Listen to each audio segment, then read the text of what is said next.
And Daryl Drake, he was definitely taken away suddenly as he passed away late Saturday evening as the news was broke as we took a look at it. And basically, what was happening was that he was going to get himself checked out at one of the hospitals for some heart conditions. And this was like a day after their opening preseason game against the Tampa Bay Buccaneers. And they were going to check him out overnight, but he decided not to check himself in, stay overnight. I mean, not stay overnight, excuse me, but decided to return back to the Steelers complex. And then it was just found that he was dead that morning. He passes away at the age of 62 years old. As you may remember, he was Lovie Smith's wide receivers coach from 2004 through 2012. So definitely an integral part of the Bears' success when Lovie Smith was here in town. So just want to send my deepest condolences to him as we get ready to start off the show right now. But again, if you want, feel free to dial in on the studio line. It is 773-966-2494. Again, that number to be reached is 773-966-2494. You can also follow me on Twitter at Prodigy Richie. You can also catch the show streaming live right now on my YouTube channel, which is Charles J. Ritchie, as a matter of fact. And then you can also catch me streaming live currently right now as we speak on Instagram, as a matter of fact, as we get ready to go live here as we look at it. But yeah, like I said, I think the biggest thing right now, as of the moment, when you think about it, it has been a long and tragic week for that coach. His family leaves behind his wife, Sheila, and their 3 daughters. So just continue prayers, love, and deep thoughts. Continue to spread the word around them.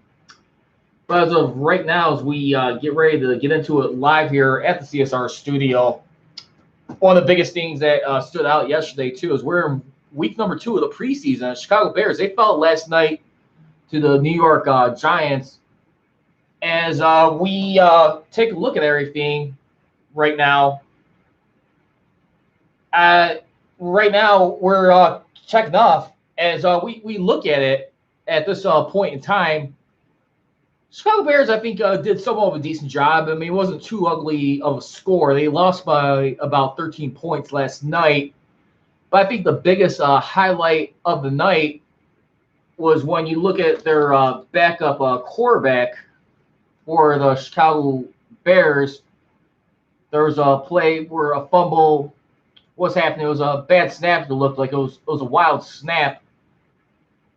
And you look at it, and it was more so by their quarterback in that game, on top of another than Chase Daniel. And it went all the way back into the end zone and into a safety. It almost kind of reminded me a little bit of the Super Bowl in 48 where Peyton Manning and his Broncos lost to the Seahawks, but nothing on that level, nothing too crazy or extenuous, just preseason. But I want to just get into this right now, Bears fans. Right now, as we look at a guy like Mitch Trubisky, who right now has been idle so far in the preseason, and I guess they're just trying to keep him ready for this season and try to build around him. Obviously, that's your star that you definitely roll the dice on. I mean, for like last 2 years now. I mean, you look at this guy right now overall, when you look at him, he's a 15-11 record as a starter. 11-3 is career high in wins so far at this point. Threw for a career high last year with 3,223 yards, with 24 touchdowns, 12 interceptions.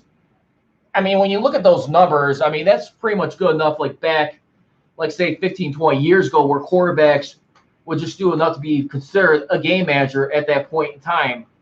And that's the way I look at it. But I mean, at the same time, too, I also realize this. Remember, the biggest theme for Trubisky's development was that they didn't want necessarily him be the guy that has to put all the pressure on his shoulders when you look at things. But at the same time, too, you want to make sure you're able to complement the offense around him and you're able to get his confidence continue to be flowing at this point in time when we look at it. And I think for right now, they're definitely doing a decent job in that area. I mean, as of right now, but I think the biggest thing that's going to still come in question, a lot of Bears fans will remind people is that is when they surrender the guy like Josh Howard to the Eagles and got a 6th-round pick, which could be potentially become a 5th-round pick. And this was an article I was reading up on this morning, according to Brad Biggs of the Chicago Tribune. And one of the things he was like looking at, he was pointing out, and also too, because you also look at the Browns, who also made kind of like a similar trade, but instead they seemed to got a little bit more than the Bears did at this point. And when you looked at it, I mean, right now at this point in time, the Browns, they shipped Duke Johnson to the Texans for a 2020 4th-round pick, which would become a 3rd round, while the Bears, like I said, they're getting a 6th-round pick in return for Jordan Howard. That's for the 2020 NFL draft, but it could turn into a 5th-round pick. It could elevate up to that standard. So I just want to ask you real quick, when you look at it from that standpoint and you see what they're doing, who do you really feel like got the big deal? I mean, obviously the Browns has been one of those teams been trying to avoid being the laughingstock of the league. I mean, ever since returning to Cleveland for the last 20 years. But at the same time, too, I mean, you start to think about it right now. I mean, just because you got all the draft capital, I think the Bears right now currently are probably in a better situation, I would argue. I mean, the Bears have definitely been to the playoffs multiple times within the new millennium when you really think about things and you really start to piece together. I mean, 5 times within that span versus 1 playoff appearance for the Cleveland Browns. I still think they're going to have a good season, but still big time wait and see at this point in time when you really look at it and you start to evaluate what do you need to really do to like put a stamp on the season. I think you definitely have to think about it in that regard. It's just where do you look and see where this team is growing? I mean, where this team continues to extend and grow at this point in time. I think you definitely got some stuff to watch out for. But like I said, at the same time, too, I definitely feel like right now, when you look at it, I feel like the Bears right now, at this point in time, are pretty much gamed when you really look at it. So let's just hold our collective bargaining breaths for right now. But like I said, I definitely do feel like that the Bears have definitely kind of built themselves a little bit of a decent draft. I mean, a different better situation win-wise right now. So again, I want to hear your thoughts, Bears fans, as well as NFL fans. We're going to be getting some NFL extra points coming out of break number 1 as we are just getting started here on deck. And then plus later on the show, happy anniversary to the United Center. It'll turn 25 years old tomorrow, as a matter of fact, when the doors of the UC open. Find out my top moments, and I want to hear your thoughts and comments.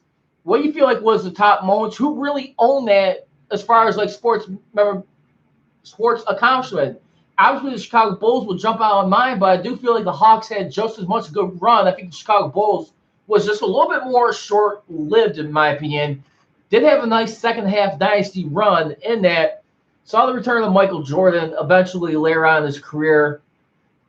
I mean, who actually took like about a year and 3/4 layoff, almost 2 seasons.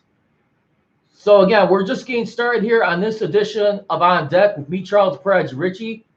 Again, the number to be reached is 773-966-2494, 773-966-2494. All right. Don't go anywhere. We're going to give some more Apple extra points coming up next.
And welcome back here, everybody, to On Deck here with me, Charles Project Richie, as you catch me every Saturday from 1 to 2 p.m. here, only on CSR. Feel free to jump in on our Facebook Live page, which you can find by typing in ChicagolandSportsRadio.com. You will see us pop up here and get into it. A lot of stuff here as we got things going on throughout this time. But again, we're picking up right now as far as at this point in time. We're going on some NFL extra points right now, as a matter of fact. So let's get into it right now here on CSR.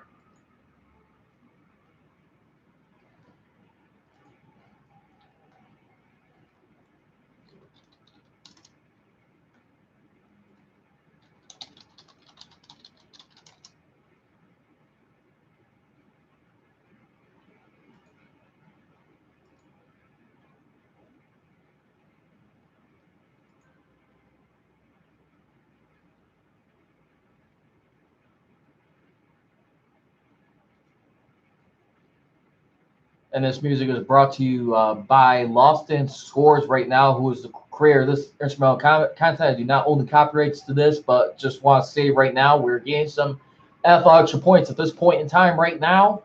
As we take a look at things right now, I just want to just wrap up right now with Chicago Bears right now.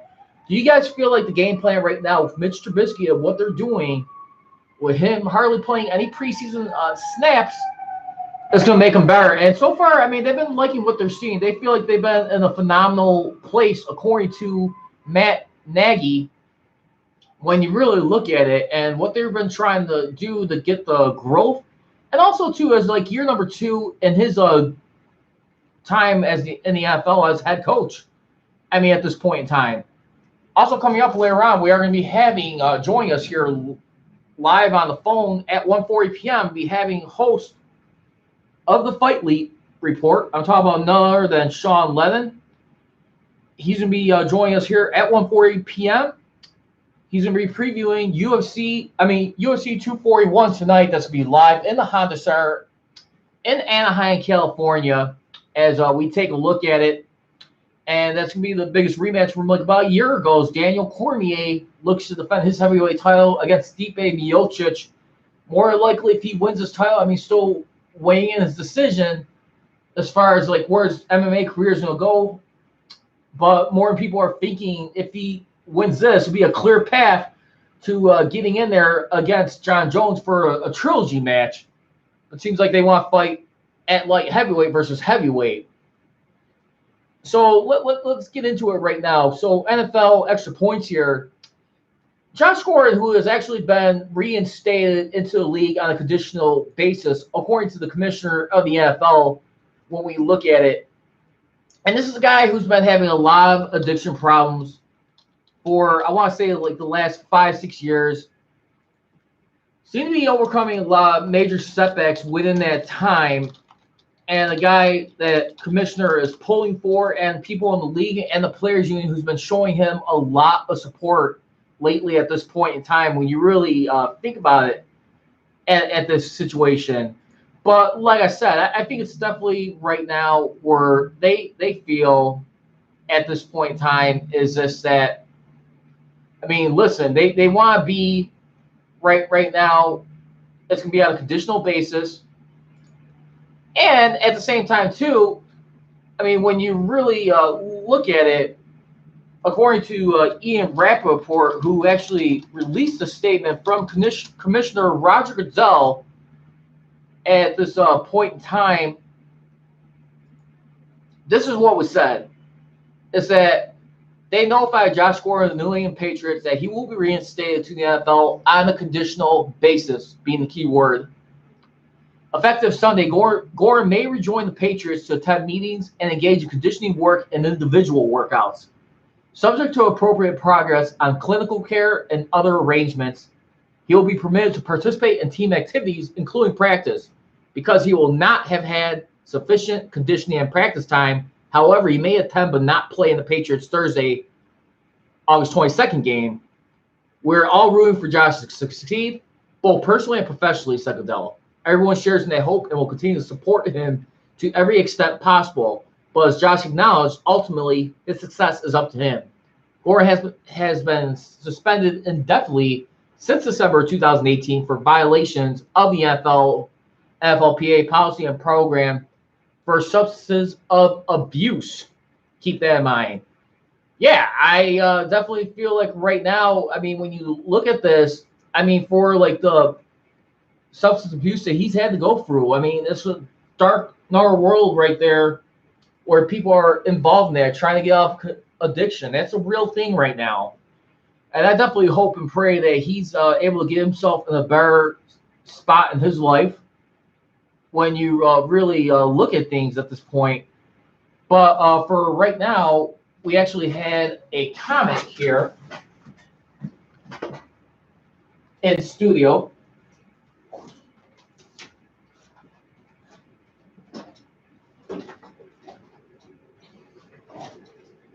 As we look at overall everything that's been going on, I got a comment here from Christopher Brown saying this needs to be Goran's last chance.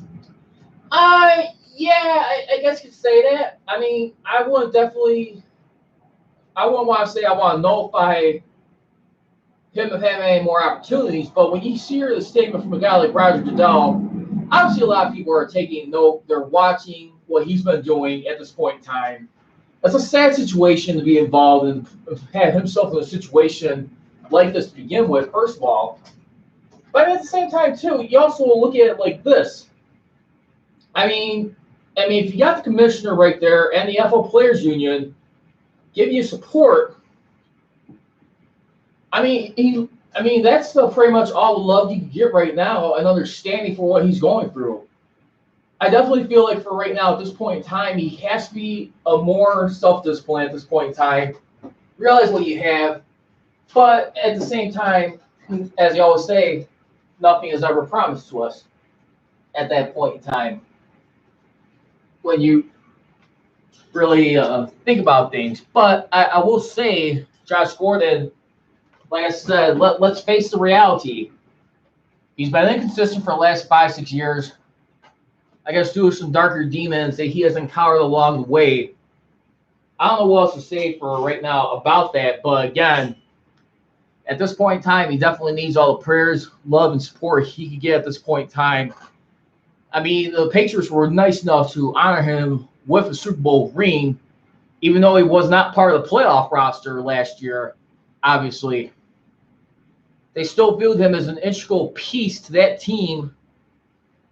And as far as like someone they wanted to like see have like second chances and continue to grow in his NFL career while he's still there. And that's where I definitely feel like right now where you got to look at it at this point in time. It's definitely something right now where you need to be a little bit more mindful, a little bit more cognizant. But also let's get into some other stuff right now as we get into it as we're looking at this. Also, too, we got right now Philip Rivers, who's actually right now paid in his last season at this point in time. Currently, he is the 17th rated quarterback as position. As right now, he is making just barely about $20.81 million a year. Philip Rivers at this point in time. And he's been a longtime Charger for that organization. Been there since 2004. Going into his 16th season as a starter. As a matter of fact, 15th for 16th, excuse me. But when you look at it, I mean, right now, for a guy like him, despite not having any Super Bowls, a lot of people were rooting for him last year. A guy who, right now, as of the moment, is going to be turning 38 years old, 12th in career wins, 118th on all-time passing yards, 54,656 altogether, 6th on the touchdowns list, 374, and 8th in QB rating, which is a big one, too. So he's in the top 10 at that point with 95.6.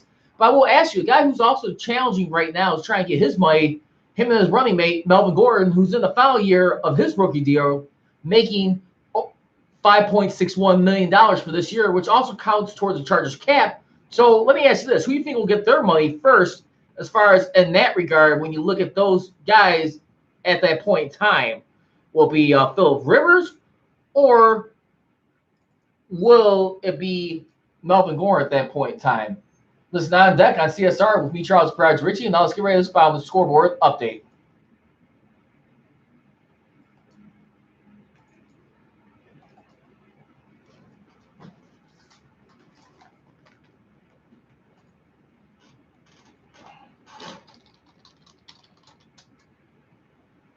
At 1:30 p.m., I'm Charles Pride Ritchie with your ChicagolandSportsRadio.com update. Brought to you by the Illinois Media School. For more information on a career in broadcasting, go to beonair.com. When we take a look at the scoreboard right now, Chicago Cubs are looking to avoid a 5-game losing streak right now. It is no score as we are in the top of the 4th inning. As of right now, the Cubs are hitless right now throughout this time as a Pirates pitcher, Brault, has a no-hitter going on right now. So stay tuned for that. It is no score. Pirates have 3 hits on this game so far. Also, Chicago White Sox, who roll over the Anaheim Angels last night, they're going to game number 2 of their series later on this evening, which will begin at 8:07 p.m. We're going to be having the pitching matchup for that one. It's going to be Hector Santiago against Jose Suarez. And also, we take a look at some other scores around the league right now. The New York Yankees, who've actually gotten embarrassed 2 days ago, have managed to win 2 in a row against the Indians. And right now, they're currently leading the Indians 4-2 right now in the top of the 5th inning, as is Jay Paxton against F. Lindor. And then, of course, also in the NFL, Josh Gordon has been reinstated on a conditional basis according to the commissioner. And then later on tonight, UFC 241 in the Honda Center will feature the rematch of the heavyweight champion DC Daniel Cormier putting up his strap against Stipe Miocic. This broadcast has also been brought to you by the Chicago Dogs Baseball. Next home game broadcast will be August 21st against the Winnipeg Goldeyes at 7:05 p.m. For tickets, visit ChicagoDogs.com. I'm Charles Pride Ritchie. Listen to Chicagoland Sports Radio. It's not just sports, it's a way of life. And now back to On Deck, only on CSR.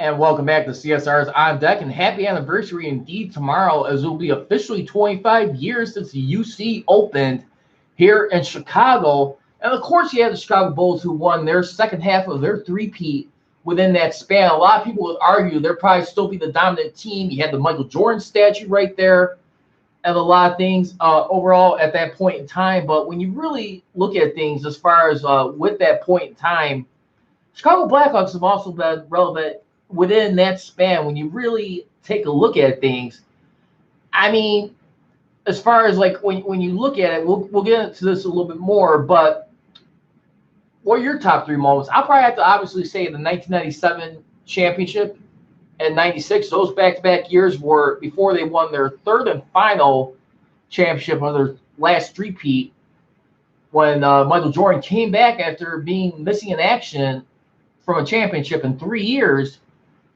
And then also you had 97 being a memorable game against the Jazz when he came in, just stays sick after winning that miraculous Game 5 against the Utah Jazz with 100-some degree fever. And then also, too, I'd probably say the Blackhawks winning in the UC, the first ever Stanley Cup championship at that point in time. But right now, I want to hear your thoughts. Feel free to visit ChicagolandSportsRadio.com, send your comments and your thoughts. Listen to CSR. And coming up, we're going to be having Sean Lennon of the Fightly Report. Listen to CSR's On Deck, only on CSR.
Hey, what's up, Sean?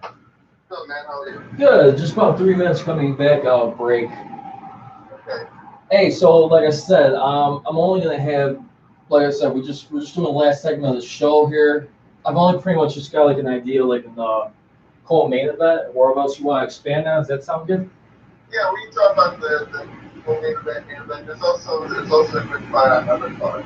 Okay, sure. Third Plug best that. And again, it's just at Fight League, correct? place tonight? Huh? Your team plays tonight? I'm gonna be watching the Steelers game. I'm gonna try and see if I can see the main event somehow on our spot, but I'm not sure right now at this point in time. Yeah, you could probably stream it, but Yeah. Well, I know another place where I can sneak down if anywhere, but yeah, that's all. So just want to make sure your Twitter again, as I said before, I make sure I don't want to say this wrong. It's at Fight League, correct? Yeah, FIGHTLETE. And Okay. I got a lot of stuff coming on, man.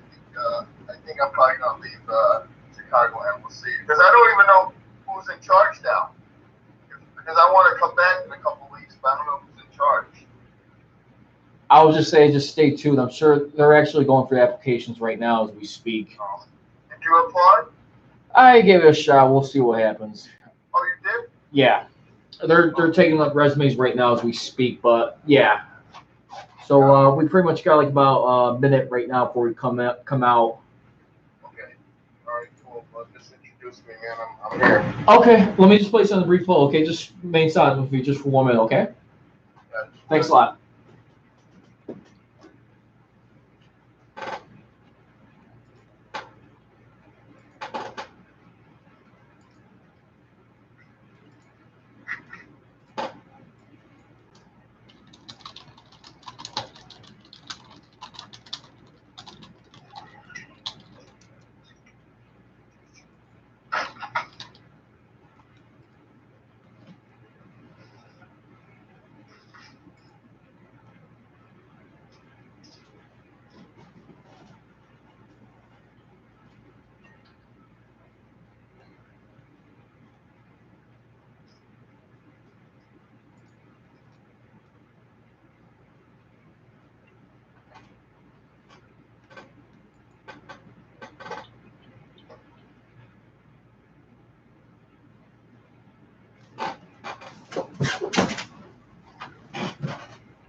And welcome back here to CSR's On Deck here with me, Charles Prodigy Richie. And you just heard right there in the little bites right there from one of the press conferences leading into tonight's UFC 241, which is coming live from the Honda Center in Anaheim, California, as it will be the main event, the heavyweight rematch between the current defending champion, DC Daniel Cormier, going up against Stipe Miocic, who stunned him with a knockout loss in last year's event. And then also we got the return of Nate Diaz from a 3-year absence in the octagon, going up against Anthony Showtime Pettis. And right now with me, join me online right now to share his current thoughts on the state of the UFC as well as tonight's pay-per-view. I got none other than the host of the Fight Report. You can follow him on Twitter at Fightly. I'm talking about none other than Sean Lennon, who also does a show here on CSR throughout the week here and there. So, Sean, thank you very much. Welcome to the show. How's your Saturday treating you so far? It's good, man. I'm ready for tonight. UFC 241. This is the last card of the summer. Might be officially of the summer. But, I think that this is going to be one of the biggest cards of the year. Because I love the fact that top to bottom there's a lot of competitive fights. And this is a main event we've been waiting for a long time. I mean, we haven't seen Stipe in a year. We haven't seen these guys fight each other since a year ago. And I think it's going to be very exciting. Yeah, and definitely you just heard right there in the press conference, there's been some little jabs going on back and forth. I mean, you heard Stipe calling DC pretty much lucky about a year ago. I think he got him in the second or third round with that knockout after avenging his loss pretty much from a year ago at that point in time, losing to John Jones. But you also got, Cormier saying, like, he'll be able to show, like, why he could dismantle him, and he's not even on his level. What do you think is going to be the key for tonight's fight going up against this rematch? I mean, we obviously know what Daniel Cormier can do striking, but how much do you think Stipe's wrestling defense is going to have to be very key in this match if he's going to regain his heavyweight strap? Well, yeah, that first fight was tough. I think Stipe was probably winning that fight up to that point when it happened, and it was a big knockout in the first round. But I thought Stipe looked like he was able to connect on more shots. He was able to crowd Daniel Cormier, but he crowds him too much. I was watching something a little bit of Dan Hardy, and that's the thing Stipe has to do is give him some room and connect on the end of your punches more. But I think that Daniel Cormier's wrestling won't be a factor in this. I think it's going to be more of a stand-up fight. I'm predicting a decision, 5 rounds for the champion Daniel Cormier. But I think Stipe is ready for wherever the fight goes. Whether it goes wrestling, grappling, he's just got to make sure to put his hands up wherever he separates. That's the mistake he made when DC clinched him. That clinch, Daniel Cormier is vicious in. So that's where he has to avoid even what happened last year. Also, too, I mean, a lot of people have been speculating. Of course, Dana White, there's pretty much a lot of people are on the side is that if DC beats Stipe handily or he just clears his path, more than likely we'll see a rematch between John Jones. But they seem like to be insistent at fighting at light heavyweight. UFC President Dana White has been insistent to do it at heavyweight since Jones has pretty much conquered most of that weight class. Give me a scale of 1 to 10. If that were the case, if they were to match up, John Jones avoids staying out of trouble if it goes into a trilogy fight. Yeah, we'll see. I mean, that's the biggest key if you ask me. This fight might be his last fight. So, I don't know. We don't know until the fight happens, but if they were to fight again, I think it would happen at light heavyweight, just because of the fact that Daniel Cormier wants to beat him at the weight that John Jones beat him at. Again, Daniel Cormier has only lost 1 round at heavyweight. Never mind the fight, he's undefeated, but he's only lost 1 judge gave a round to Josh Barnett when they fought back in Strikeforce. So he's a monster at heavyweight. And if I were him, why not stay at heavyweight and fight John Jones? But I don't think John Jones is motivated to go to heavyweight. He says that DC has to come to fight him if DC wants to fight. He already beat him twice. He has nothing to prove against DC. So he wants to fight light heavyweight. So a scale 1 to 10. The fight happening at light heavyweight is pretty high in my opinion. Probably about a 7 or 8. And also, we also got another interesting fight here, which I think is going to probably be the one that steals the show for tonight, in my opinion, aside from the heavyweight matchup. Because whenever you have like a double main event like this, usually you would expect like the co-main event to be lay just the groundwork for a good pay-per-view finish. I'll talk about none other than Anthony Showtime Pettis right now. When you look at him, who's been 3-6 within the last 4 years since losing his lightweight title, going up against a guy in Nate Diaz, who returns after 3 years. Heard an interview done with a interviewer on ESPN. It was on YouTube with their MMA coverage. And Nate Diaz definitely felt like he was kind of like robbed a little bit, and he's viewing Conor McGregor, where when they fought, he was able to get his rematches right away, despite all the attention he was drawing. What do you feel like about Nate Diaz's status going to this matchup? Do you feel like in some ways he has been snubbed despite his low violations with the company as far as substance or like the marijuana? What's your thought on Nate Diaz? You feel like he got robbed in some ways? Well, I think Nate realized he's been out for 3 years. The UFC supposedly Dana White had offered him 3 fights here, turned them all down for whatever reason. He said it wasn't the right fight at the right time. I think he's motivated for this one. Him and Anthony Pettis, they have a history dating back to 2013 when Pettis won the lightweight title. And, Nate Diaz is like, why is this guy getting everything, that I worked for? He's getting it right. Not really, obviously he wasn't handed to him, but he thought in his mind that, Pettis was getting a push over him.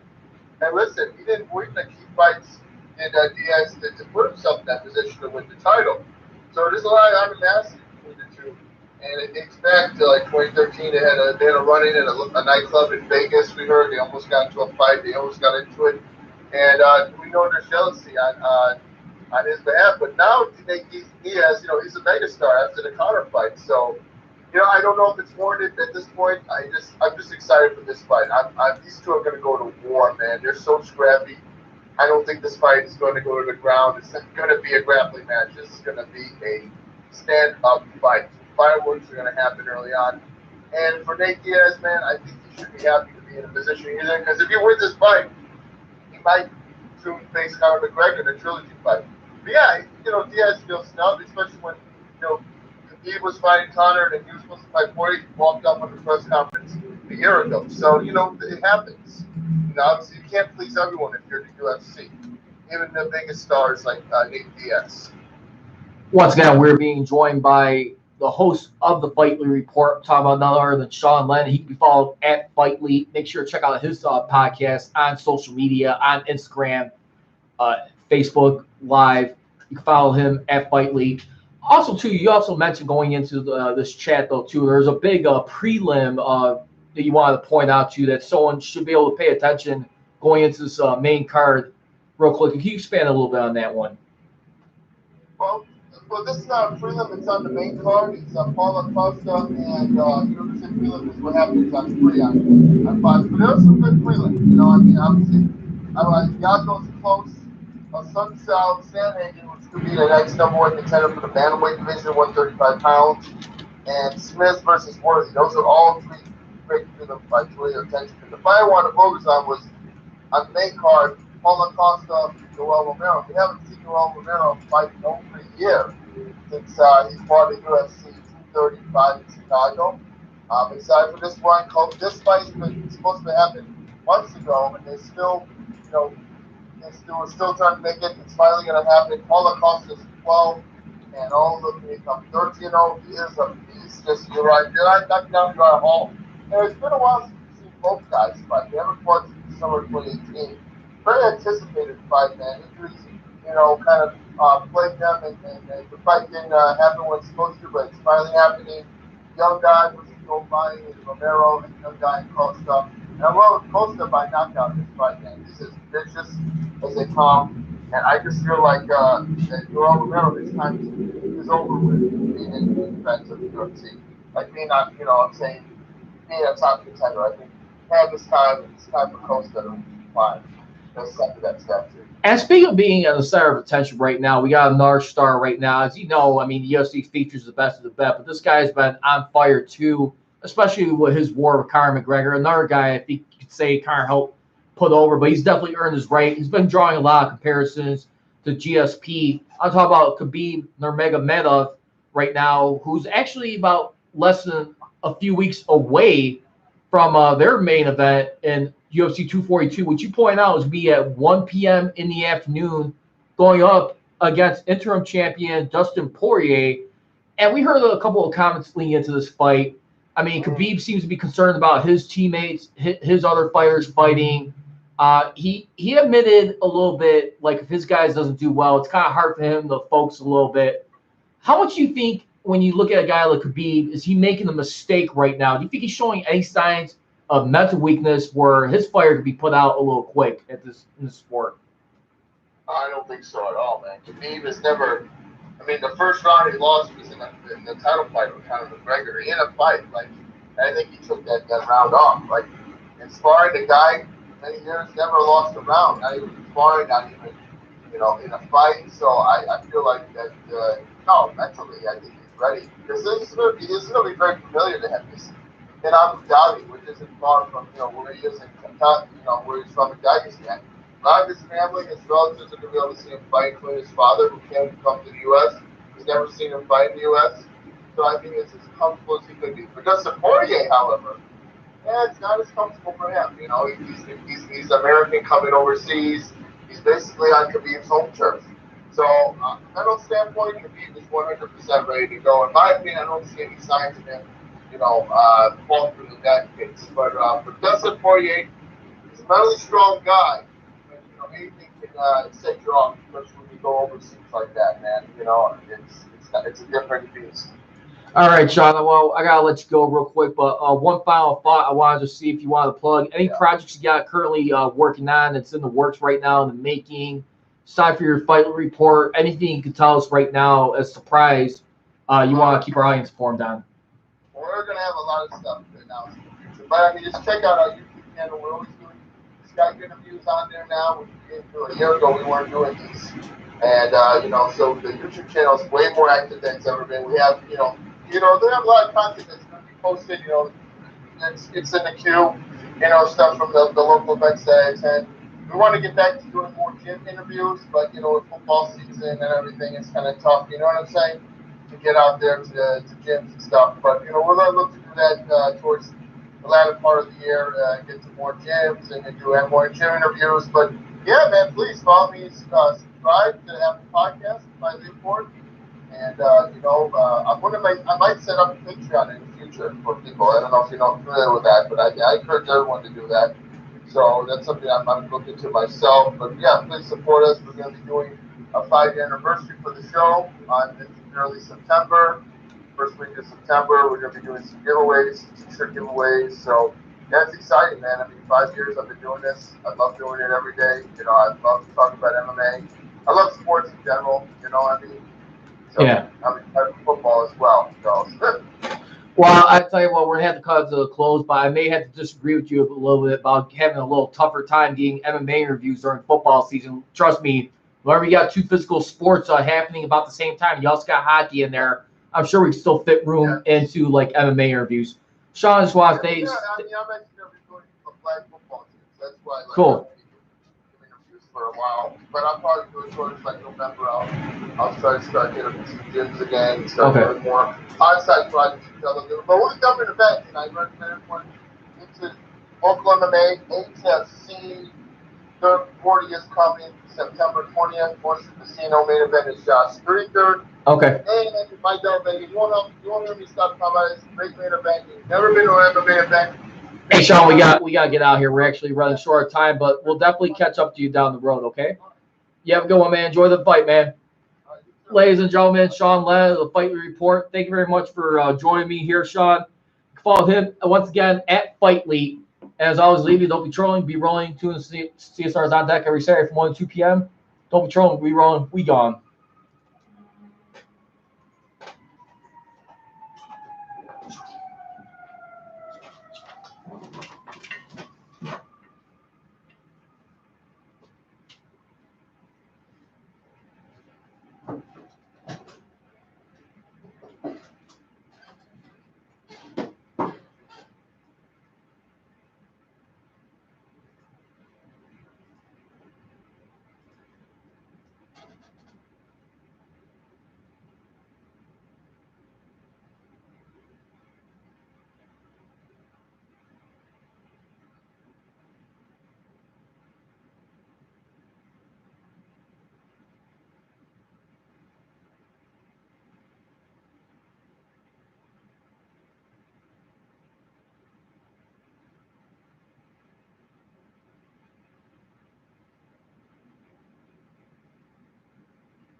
can't do that.